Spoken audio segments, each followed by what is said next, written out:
Subscribe करें YouTube channel Chitrakoot और bell icon दबाना न भूलें। नमस्कार मित्रों, राष्ट्रीय स्वयंसेवक संघ में दो प्रकार के कार्यकर्ता होते हैं। एक जो कि अपना नौकरी व्यवसाय सब संभाल कर काम करने वाले कार्यकर्ता, और दूसरे जो कि पूर्ण रूप से काम करने वाले, अपनी पढ़ाई पूरी करने के बाद संघ में प्रचारक रूप से काम करने वाले। उन्हीं में से कुछ प्रचारकों की आज जीवनी हम देखेंगे। माननीय बाला साहेब देशपांडे। बाला साहब जी का जन्म 26 दिसंबर 1913 को अमरावती में हुआ। अमरावती, अकोला, सागर, नरसिंहपुर तथा नागपुर में पढ़ाई कर 1938 में राशन अधिकारी बने। फिर बाला साहब जी नौकरी छोड़कर रामटेक में वकालत प्रारंभ की। 1926 में पूजनीय डॉक्टर हेडगेवार जी के संपर्क में आकर स्वयंसेवक बने। 1942 के भारत छोड़ो आंदोलन में सक्रियता से भाग लिया, जेल भी गए। 1943 में उनका विवाह प्रभावती से हुआ। स्वाधीनता के पश्चात 1948 में राज्य सरकार की नौकरी में मध्य प्रदेश के वनवासी बहुल्य जसपुर क्षेत्र में आए। 26 दिसंबर 1952 में जसपुर के महाराज श्री विजय सिंह जुदेव से प्राप्त भवन में एक विद्यालय एवं छात्रावास खोला। इस प्रकार वनवासी कल्याण आश्रम का कार्य प्रारंभ हुआ। उनके योजनाबद्ध अथक परिश्रम से वनवासी क्षेत्रों में शिक्षा, चिकित्सा, सेवा, संस्कार, खेलकूद के प्रकल्प बढ़ने लगे। 1975 में आपातकाल में 19 महीने रायपुर जेल में बंद रहे, पर उन्होंने हिम्मत नहीं हारी। आपातकाल की समाप्ति पर 1978 में वनवासी कल्याण आश्रम के कार्य को राष्ट्रीय स्वरूप दिया। आज पूरे देश में कल्याण आश्रम के हजारों प्रकल्प चल रहे हैं। स्वास्थ्य संबंधी कारणों से 1993 में उन्होंने सब दायित्व से मुक्ति ले ली। 19 अप्रैल 1995 में उनको देहांत हुआ। माननीय भैयाजी दानी। भैयाजी का जन्म 9 अक्टूबर 1907 नागपुर के उमरेठ में हुआ। आपका पूरा नाम प्रभाकर बलवंत दानी था। भैयाजी अत्यंत संपन्न पिता के एकलौते पुत्र थे। उनके पिता बाल गंगाधर तिलक के प्रखर अनुयायी और भक्त थे। मैट्रिक तक पढ़ाई नागपुर में करने के बाद डॉक्टर हेडगेवार ने पुनः पढ़ने के लिए काशी भेज दिए। वहां उन्होंने शाखा की स्थापना की। नागपुर के अलावा किसी अन्य प्रांत में खुलने वाली यह पहली शाखा थी। इसी शाखा में प्राध्यापक श्री माधव सदाशिवराव गोळवलकर भी आए, जो बाद में सरसंघ चालक बने। 1942 को श्री गुरुजी के आह्वान पर भैयाजी गृहस्थ होते हुए भी प्रचारक बने। उन्हें मध्य भारत भेजा गया, जहां वे 1945 तक रहे। 1945 से 1956 तक सरकार्यवाह जैसा महत्वपूर्ण दायित्व निर्वहन किया। गांधी जी की हत्या के बाद कांग्रेसी गुंडों ने उमरेठ स्थित उनके घर को लूट लिया। इस पर भी भैयाजी शांत रहे। उन्हें अपने परिवार से अधिक श्री गुरुजी और संघ कार्य की चिंता थी।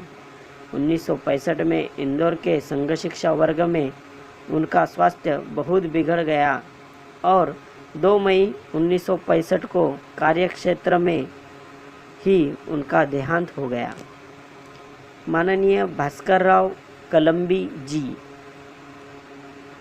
भास्करराव जी का जन्म 5 अक्टूबर 1919 को टिनसा नगर रंगून वर्मा में हुआ। रंगून में प्राथमिक शिक्षा पाकर वे मुंबई आ गए। 1935 में शाखा जाना प्रारंभ किया। 1940 में तृतीय वर्ष का प्रशिक्षण लिया। वही डॉक्टर साहब का अंतिम बौद्धिक सुनकर अपने जीवन की दिशा निर्धारित कर ली। 1945 में लॉ कॉलेज से वकालत उत्तीर्ण करके प्रचारक बने। उन्हें कोच्चि भेजा गया। 1964 में केरल अलग राज्य बनने पर वे उसके प्रथम प्रांत प्रचारक बनाए गए। 1982 तक केरल ही उनका कार्यक्षेत्र रहा। केरल के हिंदू विरोधी वातावरण में उन्होंने अपने जुझारू स्वभाव से निर्धन मधवारों को साथ लेकर रात्रि शाखाएं प्रारंभ की। इससे हिंदुओं का स्वाभिमान जागा और वे ईंट का जवाब पत्थर से देने लगे। भास्कर राव ने संघ कार्य में समाज के निर्धन वर्ग, मधुआरे, भूमिहीन किसान, मजदूर, छोटे कारीगर, जनजातियों के बीच शाखाओं का विस्तार कर संघर्षशील कार्यकर्ताओं की लंबी श्रृंखला का निर्माण किया।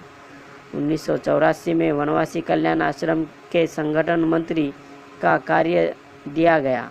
वे वनवासियों के गौरवशाली इतिहास और प्राचीन परंपराओं को सबके सामने लाए। इससे वनवासियों का स्वाभिमान जागा। 12 जनवरी 2002 को कोच्चि के संघ कार्यालय में उन्होंने संतोषपूर्वक अंतिम श्वास ली। माननीय बाला साहेब देवरस जी।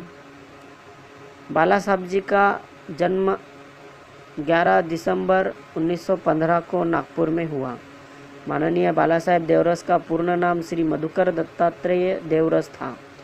1927 में शाखा जाना शुरू किया। धीरे धीरे उनका संपर्क पूजनीय डॉक्टर हेडगेवार जी से बढ़ता गया। उन्हें मोहिते के बाड़े में लगने वाली सायम शाखा के कुछ पथक में शामिल किया गया। बाला साहेब खेल में बहुत निपुण थे, कबड्डी के विशेषज्ञ थे। इसी के साथ ही वे सदा पढ़ाई में भी प्रथम श्रेणी में उत्तीर्ण होते थे। कानून की पढ़ाई पूर्ण कर उन्होंने नागपुर के अनाथ विद्यार्थी वसति गृह में 2 वर्ष अध्यापन कार्य किया। इसी समय उन्हें नागपुर नगर कार्यवाह का दायित्व मिला। 1939 में प्रचारक बने। उन्हें कोलकाता भेजा गया। 1940 के बाद 30-32 साल तक उनकी गतिविधियों का केंद्र मुख्यतः नागपुर ही रहा। इस दौरान उन्होंने नागपुर के काम को आदर्श रूप में विकसित किया। 1965 में वे सरकार्यवाह बने।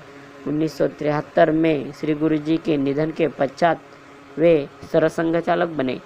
आपातकाल में पुणे की जेल में रहे।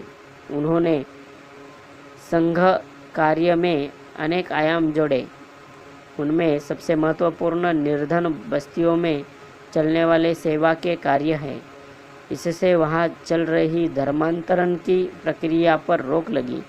मीनाक्षीपुरम के धर्मांतरण की घटना के बाद एकात्मता यात्रा तथा श्री राम मंदिर आंदोलन के समय हिंदू शक्ति को भव्य रूप में देश के सामने प्रकट करने में इनकी मुख्य भूमिका रही। 17 जून 1996 को उन्होंने अंतिम श्वास ली। माननीय दत्तोपंत ठेंगड़ी जी। दत्तोपंत जी का जन्म 10 अक्टूबर 1920 को ग्राम आर्वी, जिला वर्धा, महाराष्ट्र में हुआ। एमए तक कानून की शिक्षा पूर्ण कर 1941 में प्रचारक बने। प्रारंभ में उन्हें केरल भेजा गया। वहां उन्होंने महाराष्ट्र राष्ट्रभाषा प्रचार समिति का प्रचार किया। केरल के बाद वे बंगाल व असम में भी कार्य किया। श्री ठेंगड़ी जी ने द्वितीय सरसंघ चालक श्री गुरुजी के कहने पर मजदूर क्षेत्र में कार्य प्रारंभ किया। इसके लिए उन्होंने इंटक शेतकरी कामगार फेडरेशन जैसे संगठनों में जाकर काम सीखा। साम्यवादी विचार के खोखलेपन को वे जानते थे, अतः उन्होंने भारतीय मजदूर संघ नामक अराजनैतिक संगठन प्रारंभ किया, जो आज देश का सबसे बड़ा मजदूर संगठन है। उनके प्रयास से श्रमिक और उद्योग जगत में नए संबंध बने। कम्युनिस्टों के नारे थे, चाहे जो मजबूरी हो, मांग हमारी पूरी हो, दुनिया के मजदूरों को एक हो, कमाने वाला खाएगा। मजदूर संघ ने कहा, देश के हित में करेंगे काम, काम के लेंगे पूरे दाम। मजदूरों को दुनिया को एक करो, कमाने वाला खिलाएगा। इस सोच से सारे मजदूर क्षेत्र का दृश्य ही बदल गया। 1964 से 1976 तक 2 बार राज्यसभा के सदस्य रहे। उन्होंने विश्व के अनेक देशों का प्रवास किया। अखिल भारतीय विद्यार्थी परिषद, स्वदेशी जागरण मंच, भारतीय किसान संघ, सामाजिक समरसता मंच आदि की स्थापना में उनकी प्रमुख भूमिका थी। उन्होंने हिंदी में 28, अंग्रेजी में 12 एवं मराठी में 3 पुस्तकें लिखी। 14 अक्टूबर 2004 को उनका देहांत हुआ। डॉक्टर आबाजी थत्तेजी। आबाजी का जन्म 24 नवंबर 1918 को महाराष्ट्र में हुआ। मुंबई 73 MBBS पूर्ण कर आबाजी ने प्रचारक बनने का संकल्प लिया। 1944-45 में श्री बाला साहेब देवरस जी ने उन्हें नागपुर बुला लिया। शाखा विस्तार के लिए उन्हें बंगाल में शिवपुर भेजा गया। 1950 में संघ से प्रतिबंध हटने के बाद बाला साहब ने आबाजी को श्री गुरुजी के साथ रहने को कहा। इस दायित्व को निभाते हुए श्री गुरुजी एवं बाला साहेब जी के साथ लंबे समय तक प्रवास किया। बाला साहब के देहांत के बाद उन्हें अखिल भारतीय प्रचारक प्रमुख बनाया गया। ग्राहक पंचायत, सहकार भारती, राष्ट्र सेविका समिति तथा अन्य संगठनों से समन्वय का कार्य भी उन्होंने किया। आबाजी संपर्क करने में बहुत कुशल थे। आपातकाल के बाद संघ विचार की अनेक संस्थाओं को देशव्यापी रूप देते समय आबाजी के संपर्कों का बहुत उपयोग हुआ।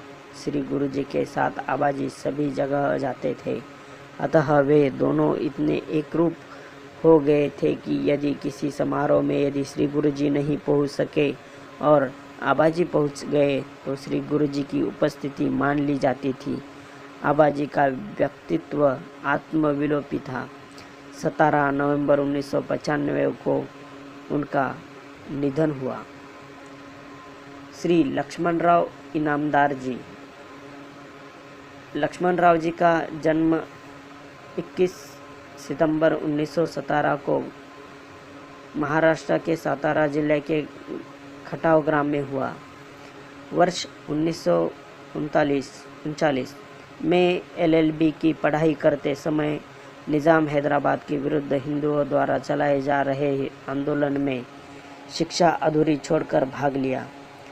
1943 में प्रचारक हुए। 1952 में गुजरात के प्रांत प्रचारक, 1973 में क्षेत्र प्रचारक हुए। पश्चात अखिल भारतीय व्यवस्था प्रमुख बनने पर उनके अनुभव का लाभ पूरे देश को मिलने लगा। छोटे से छोटे कार्यकर्ता की चिंता करना उनका स्वभाव था। वकील साहब भाषा, बोली और वेशभूषा से सौराष्ट्र के सामान्य गुजराती ही लगते थे। देश का विभाजन 1948 और 1975 का प्रतिबंध, सोमनाथ मंदिर का निर्माण, गौ हत्या बंदी, सत्याग्रह, चीन और पाकिस्तान के आक्रमण, विवेकानंद जन्म शताब्दी, मीनाक्षीपुरम कांड आदि जो भी चुनौतियाँ उनके कार्यकाल में संघ कार्य या देश के लिए आई, सबका उन्होंने डटकर सामना किया। 15 जुलाई 1985 को पुणे में उन्होंने अपना शरीर छोड़ दिया। माननीय कुपहल्ली सीतारामैया सुदर्शन जी। सुदर्शन जी का जन्म 18 जून 1931 छत्तीसगढ़ के रायपुर में हुआ। रायपुर, दमोह, मंडला तथा चंद्रपुर में प्रारंभिक शिक्षा पाकर उन्होंने जबलपुर अभियांत्रिकी महाविद्यालय से 1954 में दूरसंचार विषय में BE की उपाधि स्वर्ण पदक के साथ प्राप्त की। बी करके वे प्रचारक बन गए। 1964 में मध्य प्रदेश के प्रांत प्रचारक हुए। सुदर्शन जी ज्ञान के भंडार थे। 15 भाषाओं की उनको जानकारी थी। नई सोच और प्रयोगों के लिए सुदर्शन जी 1969 से 1979 तक अखिल भारतीय शारीरिक प्रमुख रहे। इसी समय नियुद्ध आसन तथा खेल को शारीरिक पाठ्यक्रम में स्थान मिला। खालिस्तान आंदोलन के दिनों में उन्होंने राष्ट्रीय सिख संगत नामक संगठन की स्थापना की। 1979-1990 तक अखिल भारतीय बौद्धिक प्रमुख रहे। 1990 में सरकार्यवाह 10 मार्च 2000 को उन्हें सरसंघ चालक की जिम्मेदारी दी गई। उन्होंने विश्व के अनेक देशों में संघ कार्य हेतु प्रवास किया। 15 सितंबर 1912 को अपने जन्म स्थान रायपुर में ही उनका हृदयाघात से देहांत हुआ। श्री पांडुरंग पंत क्षीरसागर जी। पांडुरंग पंत जी का जन्म हिंगनी में हुआ, जो कि वर्धा महाराष्ट्र में है। शिक्षा के लिए नागपुर आए एवं इतवारी शाखा के स्वयंसेवक बने। बाला साहेब देवरस की प्रेरणा से प्रचारक निकले और बंगाल में कार्य किया। क्षीरसागर जी व्यवस्था में बहुत कुशल थे। 1950 में नागपुर कार्यालय के प्रमुख हुए। 1955 में अखिल भारतीय व्यवस्था प्रमुख बने। आपातकाल में पुलिस ने संघ कार्यालय का हिसाब किताब जब्त कर बारीकी से जांच की, तब भी कोई कमी नहीं मिली। सरकारी अधिकारियों ने कहा, सार्वजनिक संस्थाओं का हिसाब कैसा हो यह संघ से सीखना चाहिए। 1962 में स्मृति मंदिर का निर्माण उनकी देखरेख में हुआ। आपातकाल के समय ठाणे जेल में बीमारी के कारण 23 मार्च 1976 को उनका देहांत हुआ। श्री अप्पा जोशी जी। अप्पा जी का जन्म 30 मार्च 1997 में महाराष्ट्र के वर्धा में हुआ।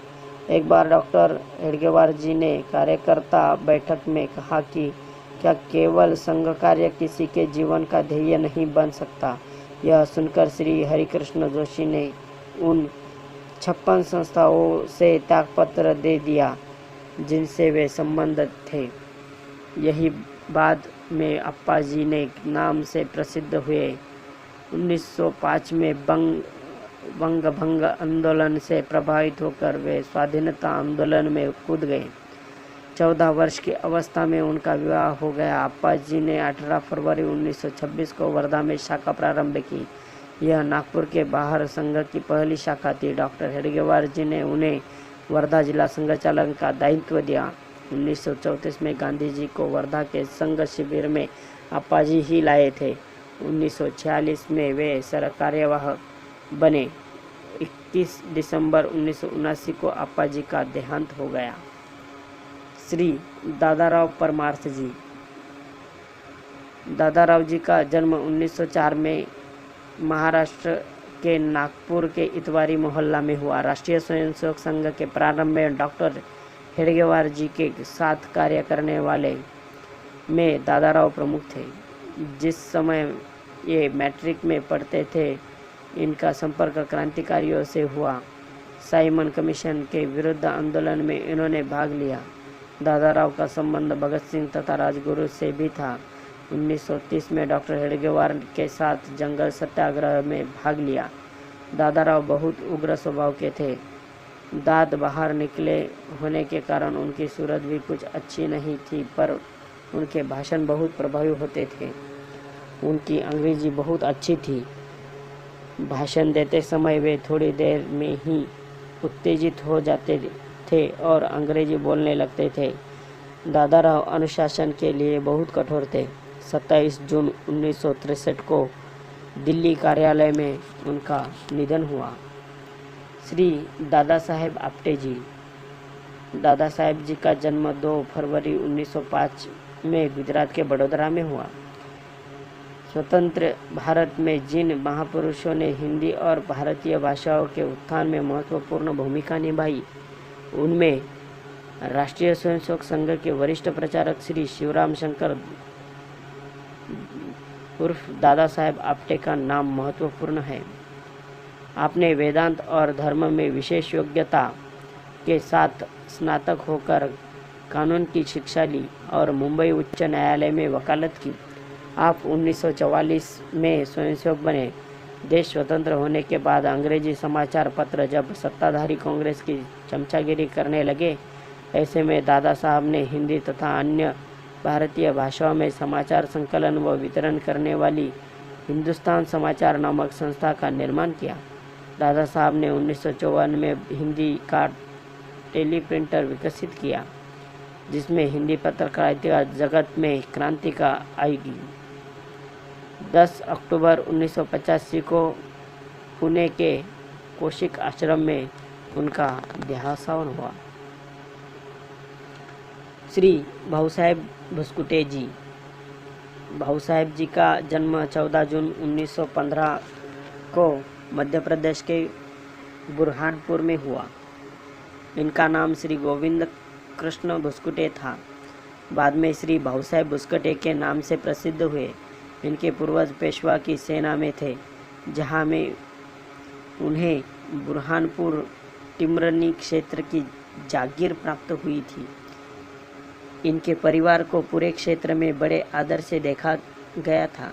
1933 में उनका संपर्क डॉक्टर हेडगेवार जी से हुआ। भाऊ साहेब ने 1937 में बीए ऑनर्स, 1938 में एमए तथा 1939 में कानून की शिक्षा प्रथम श्रेणी में उत्तीर्ण की। डॉक्टर हेडगेवार जी ने उन्हें गृहस्थ जीवन अपनाकर प्रचारक जैसा कार्य करने की अनुमति दी। 1941 में उनका विवाह हुआ। इस प्रकार वे प्रथम गृहस्थ प्रचारक हुए। आपातकाल में 1975 से 1977 तक पूरे समय जेल में रहे। दिनांक 1 जनवरी 1991 को उनका निधन हुआ।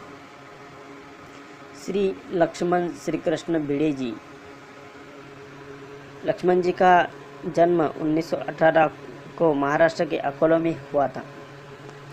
वर्ष 1941 में प्रचारक बने। 1942 से 1957 तक उत्तर प्रदेश में कार्य किया। 1957 में केनिया भेजा गया। 1973 में विश्व विभाग का कार्य दिया गया। इसके बाद 20 वर्षों तक उन देशों का भ्रमण किया जहां हिंदू रहते हैं। विदेशों में हिंदू एवं भारत हित में उन्होंने अनेक संस्थाएं बनाई। इनमें 1971 में स्थापित friends of India society international प्रमुख है। 1990 में जब भारतीय दूतावास भी विदेशों में भारतीय जनता पार्टी की छवि घुमिल कर रहा था, तो उन्होंने ओवरसीज फ्रेंड्स ऑफ बीजेपी का गठन कर कांग्रेसी षड्यंत्र को विफल किया। 1992 में दीनदयाल शोध संस्थान के अध्यक्ष बने। दिसंबर 2000 में विश्व संघ शिविर मुंबई में आयोजित हुआ। अपने खराब स्वास्थ्य के बावजूद भी वे वहां गए। शिविर समाप्ति के एक सप्ताह बाद 7 जनवरी 2001 को सचमुच ही सबसे विदा ले। श्री बाबा साहेब आप्टे जी। बाबा साहेब जी का जन्म 23 अगस्त 1903 को महाराष्ट्र के यवतमाल में हुआ। इन्हें पुस्तकें पढ़ने में रुचि थी। छात्र जीवन में लोकमान्य तिलक से प्रभावित रहे एवं इन्हीं की प्रेरणा से पूर्ण जीवन देश को समर्पित कर दिया। मैट्रिक करने के पश्चात अध्यापन कार्य किया। विद्यालय में तिलक जी की जयंती मनाने का विरोध होने पर नौकरी से त्यागपत्र दे दिया। नागपुर में एक प्रेस में कार्य के दौरान इनका डॉक्टर हेडगेवार जी से संपर्क हुआ। पुस्तकों के प्रति लगाव के कारण डॉक्टर हेडगेवार उन्हें अक्षर शत्रु कहते थे। संघ के प्रवास के कारण उन्होंने नौकरी छोड़ दी और पूरा समय संघ को देने लगे। इस प्रकार वे संघ के प्रथम प्रचारक बने। 17 जुलाई 1972 गुरु पूर्णिमा को उनका निधन हुआ। श्री मोरोपंत पिंगळे जी। मोरोपंत जी का जन्म 30 अक्टूबर 1919 को हुआ। वर्ष 1930 में स्वयंसेवक बने। 1941 में नागपुर के मोरिस कॉलेज से बीए कर प्रचारक बने। मोरोपंत जी को विविध कार्यों के लिए अधिक याद किया जाता है। छत्रपति शिवाजी महाराज के 300वीं पुण्यतिथि पर भव्य कार्यक्रम। डॉक्टर हेडगेवार जी की समाधि का निर्माण। विश्व हिंदू परिषद के मार्गदर्शन होने के नाते श्री राम जन्मभूमि आंदोलन के मार्गदर्शक देशव्यापी बना दिया। श्री राम जानकी रथ यात्रा, जन्मभूमि के ताले खुलना, श्री राम शिला पूजन, शिलान्यास, श्री राम ज्योति, पादुका पूजन आदि कार्यक्रमों ने देश विदेश में धूम मचा दी। गौरक्षा के क्षेत्र में उन्होंने विशेष कार्य किया। गोबर एवं गौमूत्र से साबुन, तेल, मंजन, कीटनाशक इत्यादि कई प्रकार के निर्माण उन्होंने कराए। महाराष्ट्र सहकारी बैंक, साप्ताहिक विवेक, लघु उद्योग, भारतीय नाना पालकर स्मृति जैसे सेवा प्रकल्प खड़े किए। दिनांक 21 सितंबर 2003 को नागपुर में उनका देहांत हुआ। श्री होंगचंद्र वेंकटरमैया शेषाद्री जी, श्री होवे शेषाद्री। शेषाद्री जी का जन्म 26 मई 1926 को कर्नाटक के बेंगलोर में हुआ। वर्ष 1946 में मैसूर विश्वविद्यालय से रसायन शास्त्र में प्रथम श्रेणी स्वर्ण पदक से MSc किया। प्रारंभ में कार्यक्षेत्र मंगलोर विभाग, कर्नाटक प्रांत एवं पूर्ण दक्षिण भारत रहा। 1987 से 2000 तक संघ के सर कार्यवाह है। दक्षिण के विक्रम साप्ताहिक, उत्थान मासिक, दिल्ली के पांचजन्य ऑर्गेनाइजर, लखनऊ के राष्ट्रधर्म मासिक लिए लेख लिखे। श्री शेषाद्री जी ने 100 से अधिक छोटी बड़ी पुस्तकें लिखी, जिनमें कृतिरूप, संघर्ष दर्शन और देश बट गया, युगावतार, नान्यापंथ, उजाले की ओर प्रमुख है। दिनांक 14 अगस्त 2005 को सायं उनका देहांत हो गया। श्री नानाजी देशमुख। नानाजी का जन्म 11 अक्टूबर 1916 को महाराष्ट्र के जपका, परभणी जिला और अब का हिंगोली जिला, सेनगांव तालुके के कडोली में हुआ। वर्ष 1934 में डॉक्टर हेडगेवार जी द्वारा प्रतिज्ञा ली। 1940 में प्रचारक बने। 1947 राष्ट्रधर्म पत्रिका के प्रबंधक निर्देशक। 1967 में जनसंघ के राष्ट्रीय संगठन मंत्री। 1938 में दीनदयाल शोध संस्थान की स्थापना की। 1991 में चित्रकूट मध्य प्रदेश में देश का पहला ग्रामोदय विश्वविद्यालय प्रारंभ किया। 1999 में राज्यसभा सदस्य बने। 27 फरवरी 2010 को अपनी कर्मभूमि चित्रकूट में अंतिम श्वास ली।